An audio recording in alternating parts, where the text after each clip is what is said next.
Hello students, स्वागत है आप सभी का आपके अपने YouTube channel English with Ranjan sir पे। स्टूडेंट्स, अगर आप एसएससी की तैयारी अभी अभी शुरू की है तो अंग्रेजी में एक चैप्टर है आर्टिकल। आपके एग्जाम्स में इक्का दुक्का क्वेश्चन इससे कभी ना कभी पूछे जाते हैं, लेकिन लैक ऑफ कॉन्सेप्ट्स हम उसको रूल्स के आधार पर रट्टा लगा लेते हैं और हम ए एन और द के बहुत सारे रूल्स पढ़ते हैं। बट आज आपको मैं एक बेसिक और बिल्कुल छोटा सा कॉन्सेप्ट बताने वाला हूँ। बिना बहुत सारे रूल्स पढ़े ए एन और द के बीच में डिफरेंस और दोनों के यूजेस को कंप्लीटली 10 मिनट की वीडियो में मैं आपको समझा दूंगा। बट बिफोर आई स्टार्ट, आप लोगों को बताना चाहूंगा कि आप मेरी फ्री क्लासेस जो कि अनअकैडमी पर होती है उसे आप फ्री ऑफ कॉस्ट अटेंड कर सकते हैं। इसके लिए आपको कोई सब्सक्रिप्शन लेने की जरूरत नहीं है। जस्ट अनअकैडमी का लर्नर आप इंस्टॉल कीजिए, रजिस्टर कीजिए अपने आप को और जुड़ जाइए मेरे लाइव क्लास से। फ्री क्लासेस को अनलॉक करने के लिए इस कोड का इस्तेमाल जरूर करिए, रंजन 2021। इस कोड के इस्तेमाल से आपके फ्री क्लासेस जो है अनलॉक हो जाएंगी। अगर आपको सीजीएल, सीएचएसएल, एमटीएस तीनों पेपर में से कोई भी आपने फॉर्म फिल किया और आप देने वाले हो तो आप प्रैक्टिस के लिए मेरे साथ जुड़ सकते हो, सीखने के लिए मेरे साथ जुड़ सकते हो। सुबह 8 बजे से क्लासेस शुरू होती है, शाम को 6:45 पे आखिरी क्लासेस होती है। तो आप ये सारी क्लासेस, बीच में दोपहर में भी क्लासेस है, तो ये सारी क्लासेस आप फ्री ऑफ कॉस्ट अटेंड कर सकते हैं। और इस कोड के माध्यम से, जो भी है ये कोड हमने लिया अनलॉक कोड, इसके साथ इसी के हेल्प से अगर आप सब्सक्रिप्शन लेने का प्लान कर रहे हो तो वहां पर भी आपको डिस्काउंट मिल जाएगा। हमारे क्लासेस के लिंक इस वीडियो के डिस्क्रिप्शन में मिल जाएंगे, वहां से जाकर के जस्ट अपने लिंक पे क्लिक कीजिए और जुड़ जाइए मेरे लाइव क्लासेस। अगर आप सब्सक्रिप्शन लेंगे तो आपको क्या फायदा होगा, जैसे मैंने एक यहाँ पर डेमो लगाया है कि जनरल स्टडीज का सपोज आप एसएससी का लेते तो यहाँ पर प्रत्येक चैप्टर्स का प्रत्येक सब्जेक्ट्स का अलग अलग बैचेज स्टार्ट होते, लाइक इंग्लिश का अलग है, मैथ्स का अलग है, जनरल स्टडीज का अलग है। तो यहाँ पर एक कंप्लीट आपको सिलेबस कवर मिलेगा। जैसे ऑल एसएससी 2022 एग्जाम, लाइक ये अप्रैल 6 से स्टार्ट हो रहा है। यहाँ पर आपको quick revision of GS 2022 exams मिलेगा, क्लासेस हिंदी या बाइलिंगुअल में और नोट्स इंग्लिश या बाइलिंगुअल में आपको मिलेगा। 200 से ज्यादा घंटे की क्लासेस होंगी। लाइव क्लासेस में आप रेज अ हैंड फीचर के साथ अपने क्वेरी को पूछ सकते हो और मॉक टेस्ट के साथ यहाँ पर आपको प्रैक्टिस भी मिलेगा। तो जब आप सब्सक्रिप्शन लेते हैं तो आपके पास एक अच्छा खासा लाइक कंटेंट हो जाता है, अच्छा खासा आपके क्लासेज हो जाते हैं, जहां से आप अपनी प्रिपरेशन अच्छे तरीके से बिल्कुल ढंग से कर सकते हो। चलिए, ये मेरा वेबसाइट है, तो जाकर के इस पे एक बार जरूर विजिट कीजिए, जहां से आप फ्री कंटेंट डाउनलोड कर सकते हैं, englishtak.com। चलिए देखिए, जब हम बात करते ए एन और द में तो बहुत सारे रूल्स हैं। बुक अगर खोल के देखेंगे, आर्टिकल में अगर जनरल इंग्लिश कोई किताब खोलेंगे तो बहुत सारे आपको यहाँ पर मिल जाएंगे। लेकिन आपको मैं सिंपल पहले दोनों के बीच में पहले ए और एन के बीच में डिफरेंस में बताता हूँ, फिर दोनों के साथ द के डिफरेंस बता देता हूँ। देखिए, यहाँ भी हम गलतियां करते हैं, जब हम ए और एन की बात करते हैं तो यहाँ भी हम गलतियां करते हैं। हमें ए एन में भी दिक्कत होता है। बिल्कुल देसी भाषा में मैं आपको समझा रहा हूँ कि आज के बाद से अब गलती नहीं करेंगे। हम एकेडमिक लेवल पे अब थोड़ा थोड़ा सुधार हो रहा है। पहले हमने सीख लिया कि आर्टिकल ए का प्रयोग हम कॉन्सोनेंट लेटर के साथ करते हैं, कॉन्सोनेंट लेटर के साथ करते हैं। एन का प्रयोग हम वाउल लेटर के साथ करते हैं, वाउल लेटर के साथ करते हैं, लेटर से। लेकिन इस बात का ध्यान रखें कि जब हम ये चीजें सीख लेते हैं या हमें पहले इस तरीके से सिखा दी जाती थी, ये गलत कॉन्सेप्ट। कॉन्सोनेंट लेटर के साथ ए लगेगा और वाउल लेटर्स के साथ एन लगेगा, ये बिल्कुल सरासर गलत कॉन्सेप्ट है। अब आते हैं कि करेक्ट क्या है। Actually we are not talking about letters and we can not और we don't need to consider letters. हमें लेटर्स कंसीडर नहीं करना है, हमें साउंड कंसीडर करना है। If we are going to use article A, then we have to look for consonant sound.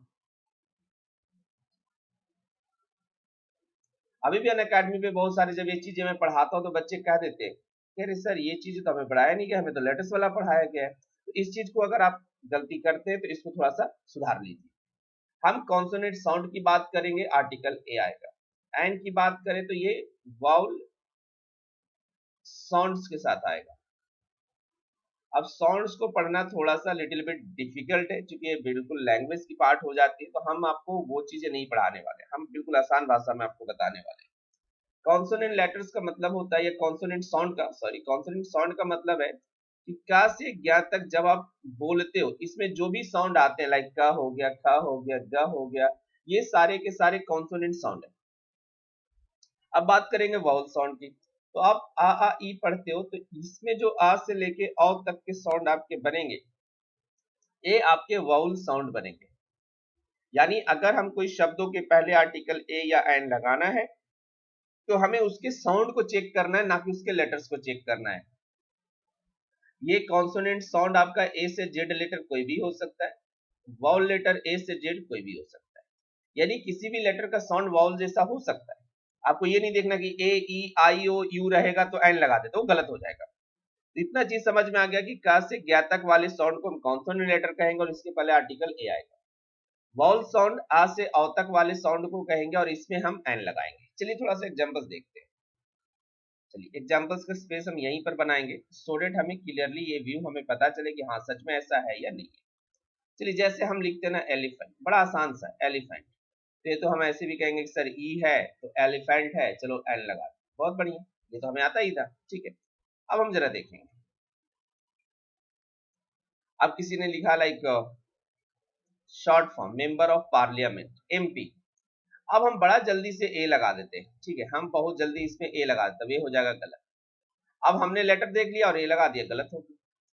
अब हमें यहीं पर ये चेक करना है कॉन्सोनेंट साउंड और वाउल साउंड। अब हम जब एमपी बोल रहे हैं, तो आपका पहला जो साउंड है वो क्या आ रहा है, एमपी, ए, ए साउंड आ रहा है, यानी इसके साथ एन आएगा। पॉइंट एकदम ढंग से पकड़ेंगे आप चीजों को, शब्दों को ध्यान से सुनेंगे। ये गलत हो गया और ये हमारा सही हो गया। तो हम यहाँ पर देखें कि सही लेटर तो एम था, लेकिन अगर इसी को हम कुछ ऐसा लिख देते,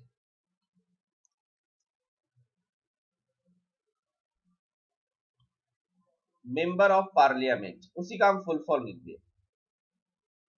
मेंबर ऑफ पार्लियामेंट, अगर हमने ऐसा लिख दिया तो इसके पहले क्या आएगा, अब इसके पहले ए आएगा।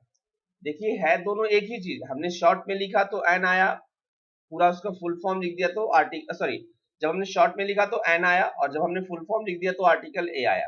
तो ये चीजें हमें समझना पड़ेगा कि हम लिख कैसे रहे और उसका साउंड कैसा आ रहा है। हमें लेटर्स पे जरा भी नहीं जाना है। ठीक है, जरा सा भी आप लेटर की ओर नहीं पढ़ेंगे कि लेटर क्या दे रहा है। ठीक है, कुछ और एग्जांपल देखते हैं।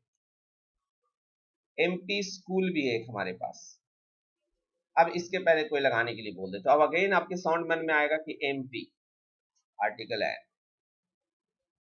एलपी पब्लिक स्कूल, लाल पुत्र कुछ ऐसा करके है, ठीक है, पब्लिक स्कूल।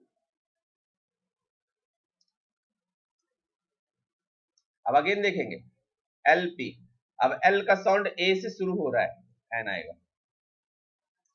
एक ही पेज पे हमने दोनों बताने भी कोशिश की और एग्जांपल्स भी दिया, जिससे आप अच्छे तरीके से ए और एन में कम से कम डिफरेंस तो समझ लें। अब आते हैं दोनों के साथ द का डिफरेंस। यही तक था, आप कोई भी चीजें लिखेंगे कितना भी बड़ा लिखेंगे, लाइक आप यूनिवर्सिटी लिखते हैं तो ये आपके सब बुक में मिल जाता है कि यूनिवर्सिटी के पहले ए आता है। अब क्यों आता है ये आइडिया लग गया कि भाई यू से शुरू तो है लेकिन इसका साउंड ये है। ठीक है, लेकिन यही अगर आप अम्ब्रेला लिखते हो तो इसमें एन आ जाता है। तो आप हम साउंड को देख रहे हैं, यहाँ यह साउंड है, यहाँ आ साउंड है। बिल्कुल क्लियर, कोई भी दिक्कत नहीं होना चाहिए। अगर एनी केस कुछ आपको दिक्कत लगता है, कोई डाउट है, तो आप कमेंट बॉक्स में जरूर करके बताएंगे। अब आते हैं ए एन और द। इतने रूल्स हमें पढ़ाए जाते हैं, इतने रूल्स पढ़ाए जाते हैं, या तो सारे याद नहीं रहते। एक बार हम आर्टिकल द के जो कॉम्पिटिटिव रूल्स हैं उनको भी और बता देंगे, लेकिन अभी आज दोनों के बीच में बेसिक डिफरेंस मैं बता दे रहा हूं। देखिए जब हम बात करेंगे आर्टिकल ए एन की, देखिए हम बात जब लगाते हैं आर्टिकल ए एन लिखते हैं या कोई सेंटेंस लिखते हैं, क्यों लिखते हैं, सेंटेंस हम क्यों बोलते हैं, कभी ये सोचा आपने? हम अपना मैसेज आगे वाले तक पहुंचाना चाह रहे हैं, हमारे मन की जो बात हम आगे तक पहुंचाने चाह रहे हैं, इसलिए हम सेंटेंस बोलते हैं। तो जब भी आप सेंटेंस बोलते हो तो सेंटेंस में दो लोग का होना बिल्कुल जरूरी होता है। एक होता है स्पीकर, एक होता है लिसनर। अगर हम कोई भी चीजें बात कर रहे हैं, कोई टॉक चल रहा है, तो उसमें स्पीकर और लिसनर जरूर होगा। तो ध्यान रखेंगे कि जब ए एन की बारी आती है तो यहां पर होता है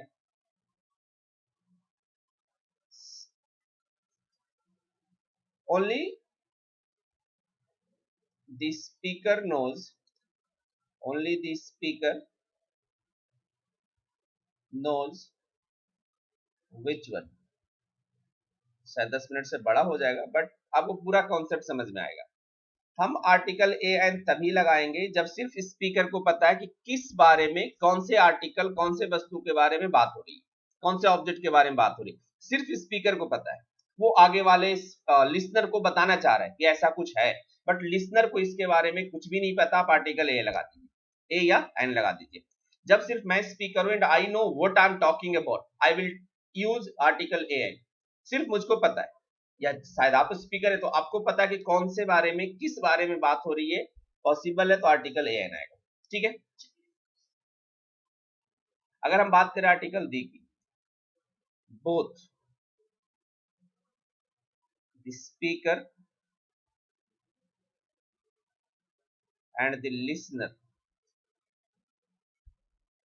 नो विच वन,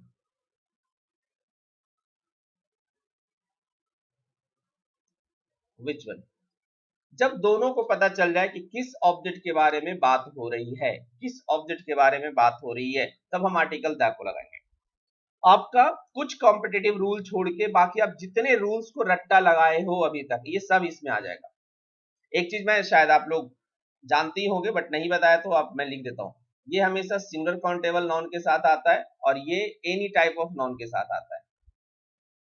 ठीक है, ये एनी टाइप ऑफ नाउन, किसी भी तरह का टाइप्स लिख दो, any types of noun. A an का यूज हमेशा सिंगुलर काउंटेबल नाउन के साथ करते हैं और द का यूज आपके पास जितने नाउन से सबके पास साथ कर सकते हो। ठीक है, अब दोनों के बीच में डिफरेंस को क्लियर कर लीजिए कि जब भी आप किसी ऑब्जेक्ट के बारे में बता रहे हैं या किसी नाउन के बारे में बता रहे हैं और उसको सिर्फ स्पीकर को पता कि कौन से वाले के बारे में बात हो रही है। Now I am just writing an example. चलिए मान लेते हैं कि मैं स्पीकर हूं और आप हमें अभी वीडियो देख रहे होंगे, आप लिसनर है, अपने आप को आप लिसनर मान लीजिए। हम आपको एक सेंटेंस लिख रहे हैं, I have bought a watch.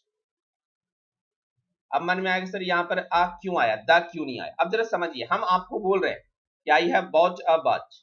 ठीक है, I have bought a watch, मैंने एक घड़ी खरीदी है, मैंने एक घड़ी खरीदी है। क्या आपको घड़ी के बारे में कोई जानकारी है, या सिंपली आपको पता चला कि सर ने घड़ी खरीदी? तो जवाब आएगा कि सर इतना पता चला कि सर ने शायद एक घड़ी खरीदी है। अब सपोज मैं एक दिन लाइव आता हूं या शॉर्ट वीडियोस बनाता हूं और उसमें मैं आपसे पूछता हूं कि चलिए जी आप लोग हमको सजेस्ट करिए कि कौन सी घड़ी ली जाए। आजकल वीडियोस में जनरली करते, मैं ऐसा करता नहीं।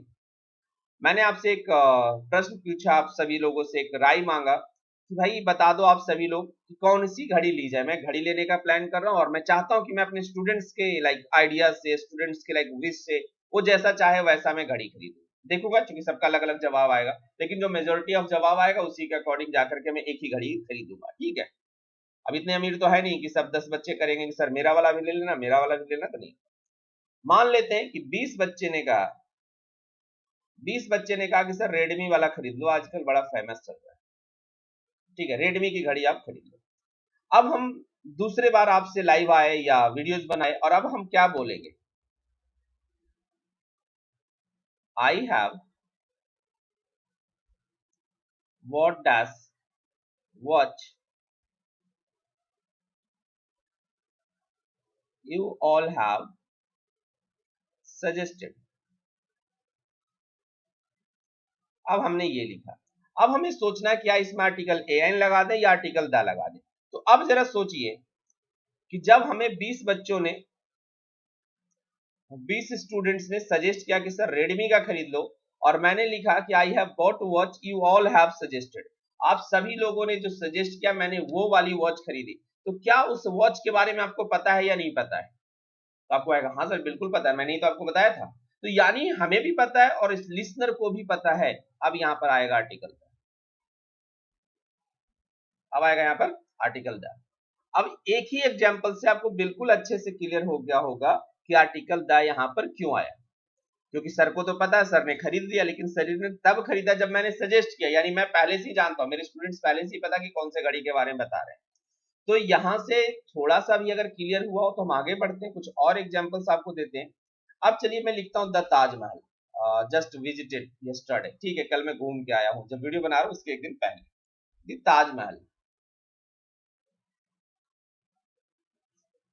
अब हमने ऐसा लिख दिया दी ताजमहल। क्यों लिखते हैं सर? तो हम कहते हैं सर हिस्टोरिकल मॉन्यूमेंट है, बड़ा ऐतिहासिक है, दुनिया में एक है।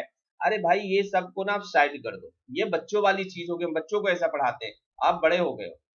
If I am talking about the Taj Mahal, क्या ताजमहल दुनिया में एक ही है? तो जवाब आएगा सर बिल्कुल ऑफकोर्स एक ही है। तो ये छोड़ दो, ये वाला तो बच्चों वाली हो गई। अब मैं पूछूंगा, जिस ताजमहल के बारे में बात कर रहा हूँ क्या आपको पता है? तो आप बोले हाँ सर मुझे पता है, आप कौन से ताजमहल के बारे में बात कर रहे हैं, which is situated in Agra.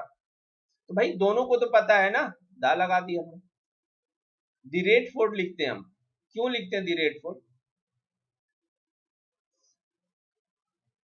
भाई हमें भी पता है, आपको भी पता है। अब जितने सारे रूल्स है ना, मतलब कुछ को छोड़ करके, कुछ आपका तो कॉम्पिटेटिव रूल्स है, वहां पर हम आपको समझाएंगे कि ऐसा क्यों होता है, लेकिन बाकी जो जनरल्स आपने बहुत सारे रूल्स पढ़े होंगे, I am writing in Hindi, बहुत सारे रूल्स पढ़े होंगे, सब पे जाके ये वाली बात करना, स्पीकर और लिसनर दोनों को पता है दा लगा है, क्या ऐसा है?